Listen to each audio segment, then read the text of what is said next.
стадион Локомотив. Полицаите отказват коментар. Феновете, разбира се, както вече споменахме, не са доволни.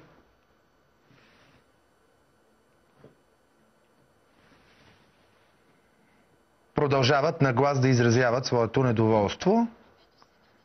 И сега да видим какво става.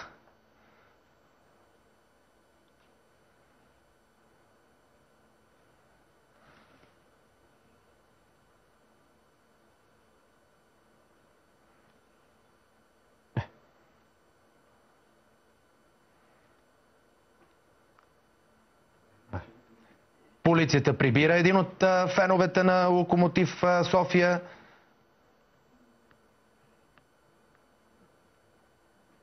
Заради невъздържано поведение. Не спират обаче до тук грозните сцени пред стадион Локомотив в столичния квартал Надежда, където рядко, ако трябва да бъдем честни, стават подобни неща. Феновете продължават да търсят обяснения от органите на реда.